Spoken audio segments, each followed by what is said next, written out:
जिन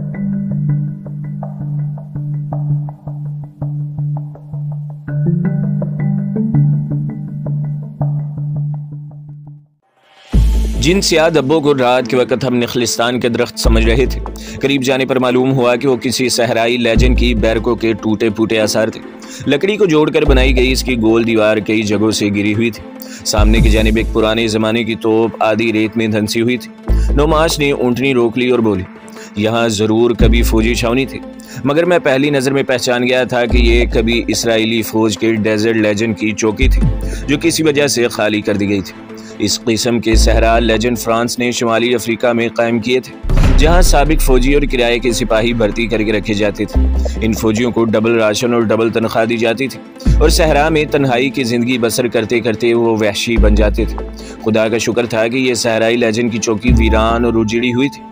लकड़ी की बोसीदा दीवार के अंदर एक खुला रेतला सहन था। सामने निसफ दायरे की शक्ल में एक बरामदा बना हुआ था। बरामदे के अकब में कुछ कोठरियां थी। कुशादा सहन में भी एक तोप के 2 पहिए रेत पे धंसे पड़े थे। मुझे खतरा लगा कि यहाँ कोई फौजी छुपा हुआ न हो, अगरचे इसकी उम्मीद नहीं थी, क्योंकि जो लेजेंड पोस्ट इतनी वीरान हो चुकी हो, वहाँ किसी फौजी की मौजूदगी का सवाल ही पैदा नहीं होता था।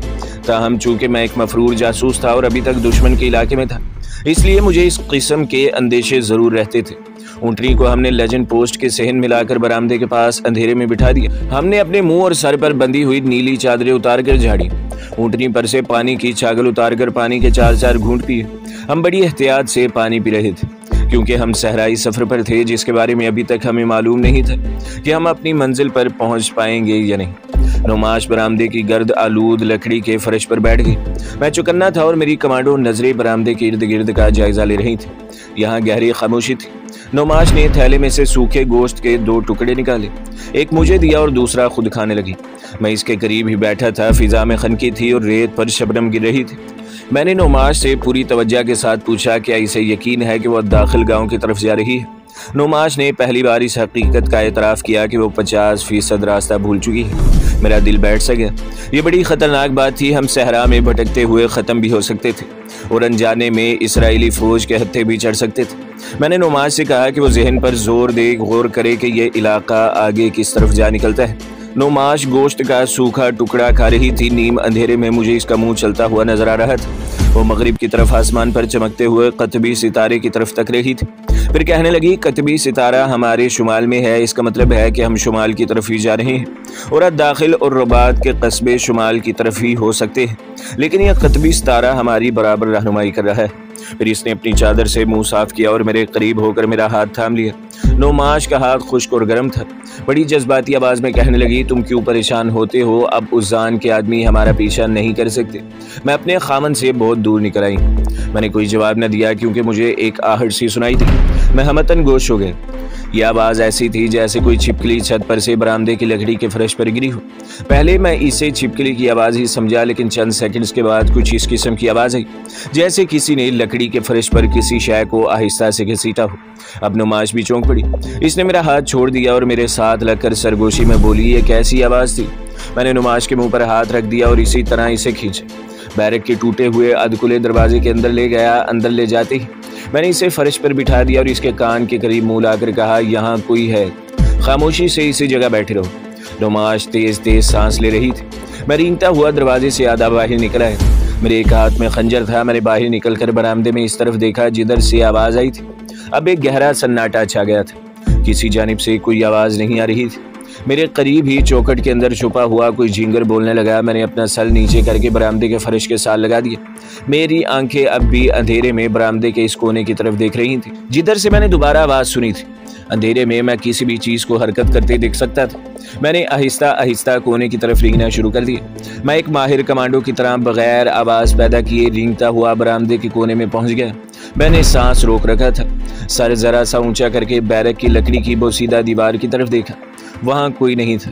अब सोचने लगा कि हो सकता है कि ये किसी छिपकली की ही आवाज़ हो, मगर फर्श पर किसी शय के घसीटने की आवाज़ कैसी थी? छिपकली के रेंगने की तो आवाज़ नहीं आया करती। मुझे इस वक्त अपने आप पर इस सांप का गुमान हुआ जो अंधेरी रात में फन उठाए साकित नज़रों से अपने दुश्मन को खोजने की कोशिश कर रहा हो।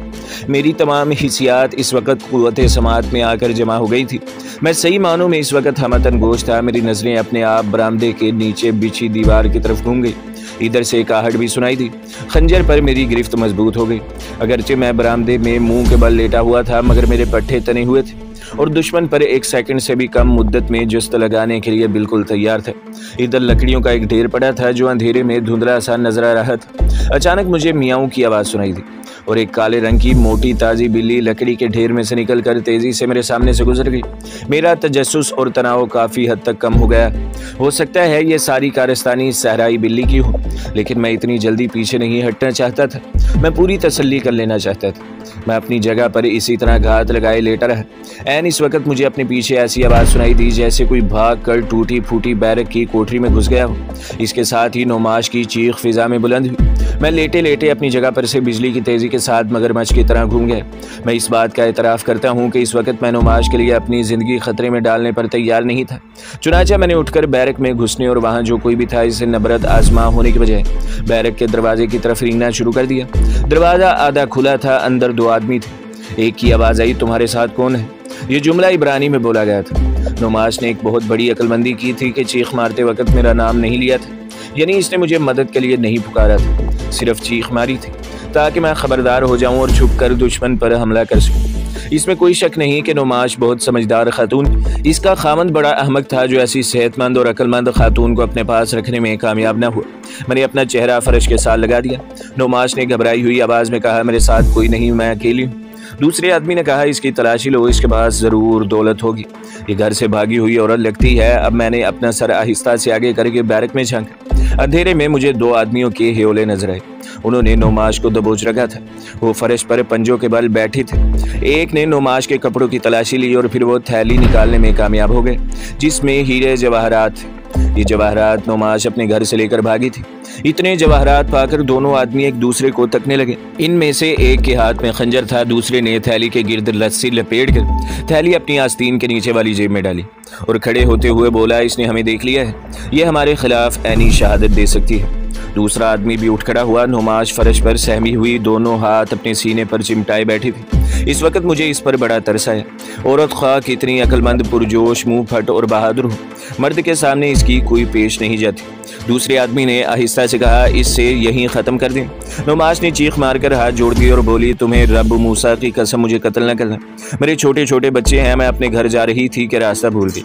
एक आदमी ने जोर से नौमाश को बालों से पकड़कर आगे को खींचा और दूसरे ने इसकी गर्दन पर अपना पांव रखकर इसे नीचा दबा दिया। नौमाश की घुटी घुटी आवाज़ निकल रही थी, मुझे कत्ल न करना, मुझे कत्ल न करना। इनमें से एक चिल्लाया, मेरा मुंह क्या देख रहे हो हरामी, इसको ज़िबा क्यों नहीं करते? अब नौमाश की मदद करना मेरा इंसानी फ़र्ज था। वो मेरी वजह से या किसी भी वजह से जान से हाथ धो रही थी और मैं ऐसा होता हरगिज़ नहीं देख सकता था। मैं सर से पांव तक भूखे शेर से भी ज़्यादा गज़बनाक हो गया था। खंजर मेरे हाथ में था। दूर से निशाने पर खंजर फेंकने की मैं अपनी कमांडो ट्रेनिंग के ज़माने में ही काफ़ी मशक कर चुका था। मैंने लेटे लेटे इस आदमी की पीठ का निशाना लिया जिसके हाथ में हथियार था और जिसने नौमाश की गर्दन पर अपना पाँव रखा हुआ था।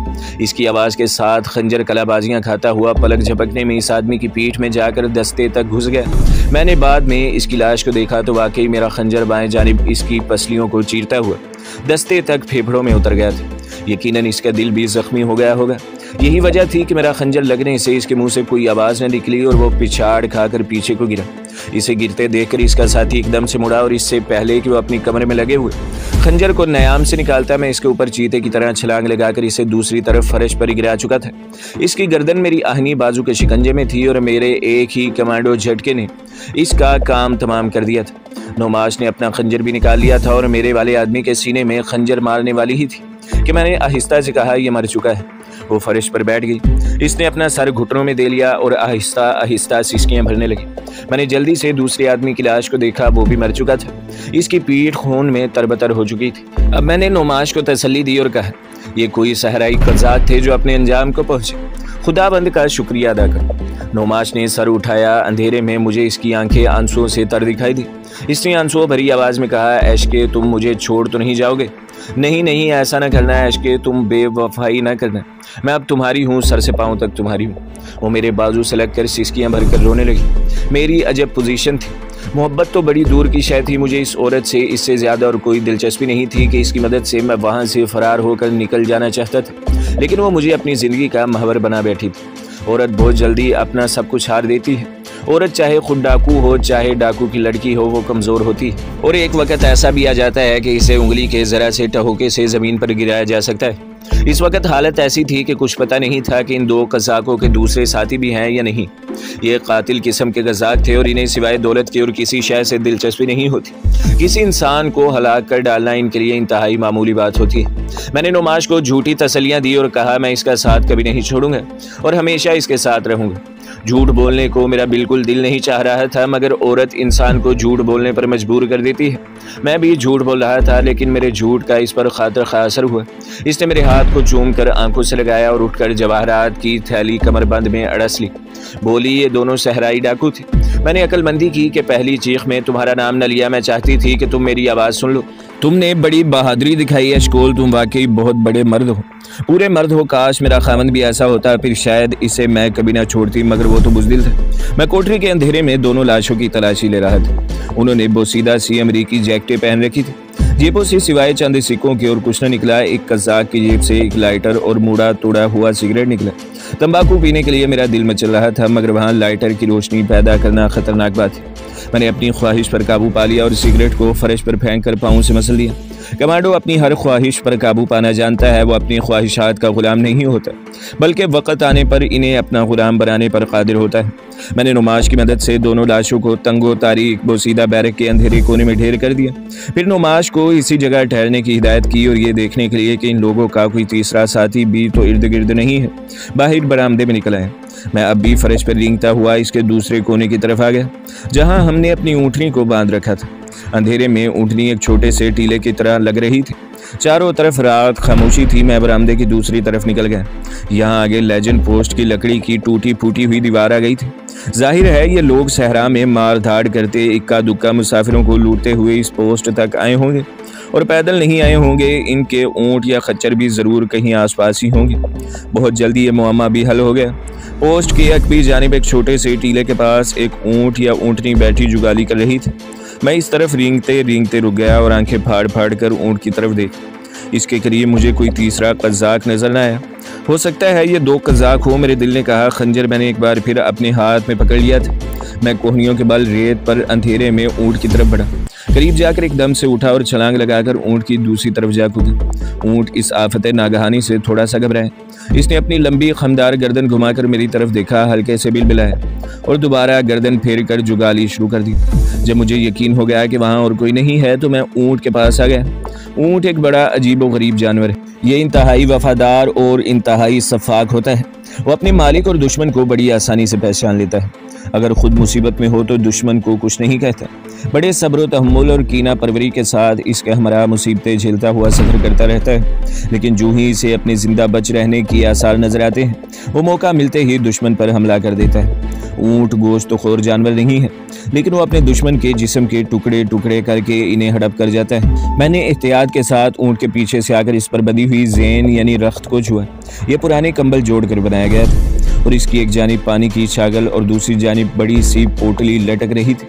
मैंने दोनों चीज़ें इंतहाई एहतियात के साथ रख्त पर से उतारी और उन्हें उठाकर नुमाश के पास आ गया। नुमाश बरामदे में झुके हुए सुतून के पास अंधेरे में बैठी अपनी जवाहरात की पोटली खोले। शायद इन्हें गिन रही थी। मेरी आहट पाकर इसने जल्दी से पोटली कमीज़ के नीचे कर दी। मुझे देखा तो पोटली फिर निकाल ली। मैंने पानी की छागल इसके पास रख दी और दूसरी पोटली खोलने लगा। इनका कोई और साथी मुझे यहाँ नजर नहीं आया। एक ऊँट पीछे बैठा जुगाली कर रहा है। ये चीज़ें ऊँट पर लदी हुई थी। इनकी पोटली में मीठी रोटी के 10-12 मोटे मोटे टुकड़े थे। रोटी मीठी थी और इसमें किशमिश भी डाली गई थी। मैंने पानी की छागल और मीठी रोटियों की पोटली को अपनी ऊँटनी की रख्त पर बांध दिया और लपक कर नुमाश के पास बरामदे में आ गया। नुमाश अपनी जवाहरात की रेशमी पोटली को अपनी कमीज़ के अंदर कमरबंद के साथ बांध रही थी। मैंने इसे कहा कि कहीं इसके जवाहरात हमें किसी नई मुसीबत में मुब्तला न कर दें। इसने जवाहरात की पोटली कमरबंद के साथ अड़स दी और मेरे हाथ को अपनी गर्म और खुश्क हथेलियों में थाम लिया और बोली, एशकोल, मैं इन्हें कंकरियां समझकर फेंक दूंगी। तुम्हारे प्यार से बढ़कर मेरे लिए दुनिया की कोई शय इतनी कीमती नहीं है। मैंने आहिस्ता से अपना हाथ खींच लिया और उठते हुए बोला, मेरा ख्याल है मुझे इस पोस्ट का चारों तरफ से एक बार जायजा लेना चाहिए, तब ही मैं चैन से यहाँ बैठ सकता हूँ। नुमाश मुझे बाजू से पकड़कर अपनी तरफ खींच रही थी। वो मुझे अपने से अलग करना नहीं चाहती थी, मगर मैं लेजेंड पोस्ट का एक सर्वे ज़रूर करना चाहता था। मैंने इसे कहा कि अभी 1 सेकंड में आता हूँ और बरामदे के कोने की तरफ जाकर आहिस्ता से नीचे रेत पर कूद गया। ये वो जगह थी जहाँ लकड़ियों का ढेर पड़ा था और जहाँ से काली बिल्ली मियाऊं करके भागी थी। मैं नीम तारीकी में चलता हुआ पोस्ट की लकड़ी के सुतूनों वाले मुनहदिम दीवार के पास है। यहाँ किसी ज़माने में एक लेजेंड पोस्ट का दरवाज़ा होता होगा, क्योंकि यहाँ जगह खुली थी और लकड़ी का एक भी सुतून नहीं था। मैं चलता चलता दीवार के अंदर ही अंदर बरामदे के सामने की तरफ चला गया। वहाँ से सहन का पूरा चक्कर लगाया। इसके बाद दीवार के बाहर चला गया। बाहर से भी पोस्ट का एक पूरा चक्कर लगाया। ये बात साबित हो गई कि वहाँ और कोई नहीं था। मैं वापस नुमाश के पास आ गया। अब रात ढलना शुरू हो गई थी। नुमाश बरामदे के सुतून के पास फर्श पर घुटने सीने से लगाए सो रही थी। वो बिल्कुल किसी बच्चे की तरह लग रही थी। नींद ने अचानक इस पर हमला कर दिया था और वो हल्के हल्के खराटे ले रही थी। नींद मुझे भी आ रही थी, मगर यह जगह अभी खतरे से खाली नहीं थी। यहाँ कुछ भी हो सकता था। अगर ये दो कज़ाक आ गए थे तो मज़ीद भी आ सकते थे। मैं यकीन से नहीं कह सकता कि यह जगह महफूज है। हम सहरा के बीच में किसी टीले की ओट में होते तो मैं ज़रूर सो जाता, लेकिन इस हालत में नहीं सो सकता। मैं बरामदे में ही टांगे नीची करके बैठ गया। रात काफ़ी खनक थी। नुमाश जिस अंदाज से सिमटी सिमटी सो रही थी, लगता था कि इसे सर्दी लग रही है। मैंने अपनी नीली चादर भी इस पर डाल दी। अपनी जगह पर आकर बैठ गया और अपने हालात पर गौर करने लगा कि कहाँ से चला था और कहाँ पर आ गया हूँ। और मुझे मालूम नहीं था कि आगे मेरे साथ क्या कुछ होने वाला था, क्योंकि मैं ख़तरे के इलाके के किसी तरह भी बाहर नहीं था। इसराइली मिलिट्री इंटेलिजेंस को मेरे बारे में सब कुछ मालूम हो गया था, और ये हो ही नहीं सकता था कि वो मेरा ताक़ुब न कर रहे हों। इस एतबार से मेरा यहाँ बल्कि किसी भी जगह रुकना मुनासिब नहीं था, बल्कि मेरे हक में हलाकत खेज साबित हो सकता था। मैं इस दुश्मन सहरा से निकलकर बहुत जल्दी हीफा पहुँचना चाहता था। दुश्मन के एक बड़े शहर में छुपना आसान होता है, जबकि खुले सहरा और छोटे कस्बे में हर वक्त पकड़े जाने का खतरा रहता है। यही सोचते सोचते मुझे भी नींद नहीं आ रही। रात अभी मेरे अंदाजे के मुताबिक 2 घंटे बाकी थे।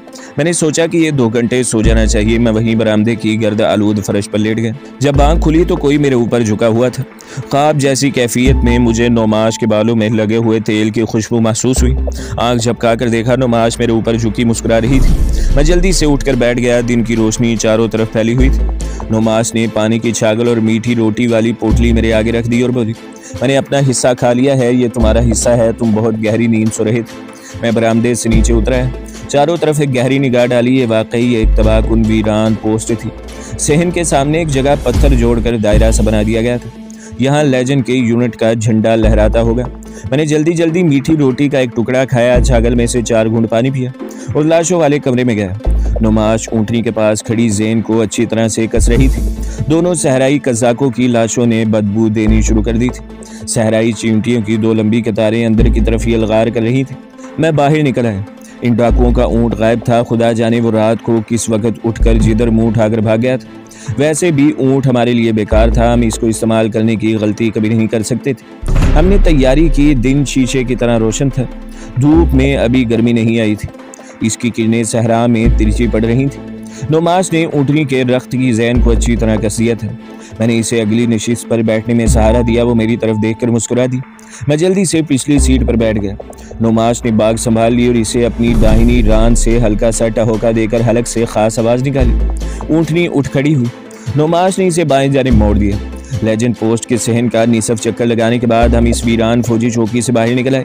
नुमाश ने कतबी सितारे की सिमत को जहन में रखा था।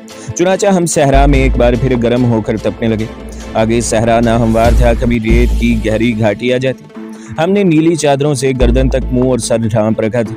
गर्मी शिद्दत पकड़ती गई, मगर हमने सफ़र जारी रखा। दोपहर को हम खुशकिस्मती से एक छोटे से नखलिस्तान में पहुंच गए। यहाँ पानी का एक छोटा सा चश्मा था। हमारी जान में जान आई। ऊँटनी को जी भर के पानी पीने को और एलवे की झाड़ियों के पत्ते खाने को मिले। हमने यहाँ कुछ देर आराम किया। इस जगह हमें पहली बार सहरा में शुमाल मगरिब ही को जाता हुआ एक रास्ता मिल गया, जिस पर पहले से गुजरे हुए ऊँटों के पाँव के निशानात मौजूद थे। नुमाश ने खुश होकर बताया कि यह काफिले का रास्ता है और हम ठीक रास्ते पर ही चल रहे हैं। आगे ज़रूर दाखिल आएगा। और ऐसा ही हुआ। शाम से कुछ पहले हमें दूर एक कस्बे के सफ़ेद मकानों के आसार नजर आने लगे। नुमाश बहुत खुश थी। इसने कहा, हम अपनी मंजिल के पहले पड़ाव पर पहुंच रहे हैं। एशकोलियत दाखिल का कस्बा है। यहाँ से हमें रब्बात को जाने वाला कोई काफिला मिल जाएगा। मैं फिक्रमंद था कि आगे आबादी आ रही है, कहीं मेरे लिए कोई नई मुसीबत न खड़ी हो जाए। आबादी में मेरे लिए कई मुश्किलात पैदा हो सकती थी। ऊँटनी कस्बे की तरफ बढ़ रही थी। कस्बे के बाहर दरख्तों के नीचे कुछ खाना बदोशों के खैमे नजर आए। अभी सूरज पूरी तरह गुरूब नहीं हुआ था। खाना बदोश औरतें आग जलाने और रोटियां पकाने के जतन कर रही थीं। हम इनके करीब से गुजर गए। किसी ने हमारी तरफ तवज्जो न दी। मैंने नुमाश से कहा कि इसी जगह रुक जाते हैं, मैं कस्बे में दाखिल होने से गुरेज कर रहा था। नुमाश बोली, तुम फिर घबराने लगे। परेशानी की कोई बात नहीं, मेरे खामन के आदमी अब कभी हम तक नहीं पहुंच सकेंगे। हम कस्बे के किसी मकान में जाकर ठहरेंगे। मुझे बड़ी हैरानी हुई कि इस कस्बे का नाम अद्दाखिल ही था। नुमाश बड़ी महारत से सहरा में सफ़र करती हुई मुझे वहाँ तक ले आई थी। ये कस्बा ज़्यादा बड़ा नहीं था। 150 कच्चे मकान थे। आबादी के एक जानिब कुछ खेत और 2 एक फलों के बाग थे। यहाँ चश्मे से ठंडा पानी खेतों को सैराब कर रहा था। चंद एक यहूदी किसान काम कर रहे थे। नुमाश इस गांव में पहले भी आ चुकी थी, मगर यहाँ इसका कोई वाकफकार या रिश्तेदार नहीं था, इसलिए वो बहुत मुतमईन थी। हमने अंगूर के एक बाग के पास खजूर के दरख्तों तले ऊँटनी को रोका और नीचे उतरे। बाग के चश्मे में से एक छोटा सा नाला निकल कर करीब से बहता हुआ गुजर रहा था। यहाँ हमने मुंह हाथ धोया, पानी पिया। ताज़ा दम हुए तो सोचने समझने की सलाहियत भी ज़्यादा तेज़ हो गई। कस्बे पर शाम की सुरमई धुंध सी छाने लगी थी। सूरज मकानों के पीछे गुरूब हो चुका था। सहरा में जब सूरज गुरूब हो जाता है तो इसके बाद भी काफ़ी देर तक सुनहरी और सुरमई सी रोशनी बाकी रहती है। नुमाश कहने लगी, तुम यहाँ ठहरो, मैं कस्बे में जाकर किसी खाली मकान या सराय का पता करती हूँ। जहाँ तक मुझे याद है कि यहाँ सराय नाम की कोई शय नहीं है। बहरहाल मैं पता करके आती हूँ, तुम यहीं ठहरना। नुमाश पैदल ही कस्बे की तरफ रवाना हो गई। मैंने इर्द गिर्द का जायजा लिया। मुझे किसी जगह कोई फौजी जीप, ट्रक या कोई फौजी गाड़ी के आसार नजर न आए। मैं उठकर कस्बे को जाती हुई कच्ची सड़क के करीब आया और इसे गौर से देखा। यहाँ भी किसी फौजी या दूसरी गाड़ी के पहियों के निशान नहीं थे, सिर्फ ऊँटों के पाँवों और छकड़े के पहियों ही के निशान थे। मैं कदरे मुतमईन होकर वापस ऊँटनी के पास बैठ गया। जिस तरफ खाना बदोशों के फटे पुराने पैबंद लगे हुए खैमे थे, इस तरफ से और कस्बे के मकानों में कहीं कहीं धुएं की लकीरें उठने लगी थी। फिजा में ऊँट के ओपलों की बू रच गई थी। इस गांव में बिजली या टेलीफोन का कोई खंबा नहीं था। इस इंकशाफ पर भी मुझे खुशी हुई। मेरे बारे में यहाँ से फ़ोन या टेलीग्राफी के ज़रिए कोई इत्तला नहीं दी जा सकती थी। बस मुझे ख़तरा था कि नागहानी कोई फ़ौजी हेलीकॉप्टर या फ़ौजी जीप नमूदार न हो जाए। नुमाश वापस आई तो इसने बताया कि गांव में खाली कोठरी किराए पर ले ली है, अब वहीं चलकर आराम करते हैं। मैंने पूछा कि काफ़िला कब रवाना होगा, तो वो मुस्कुराई, काफ़िला कल शाम को रवाना होगा। देखा, मैं न कहती थी मैं तुम्हें कभी गलत रास्ते पर नहीं ला सकती। ये अद्दाखिल है और अगला पड़ाव रब्बात का होगा, जहाँ से हमें बस मिल जाएगी। तो दोस्तों, अगली किस्त देखने के लिए हमारे चैनल को सब्सक्राइब करें, वीडियो को लाइक करें और बेल के आइकन को भी दबा दें, ताकि हर जो आने वाली वीडियो है वो आपको सबसे पहले मिलती रहे।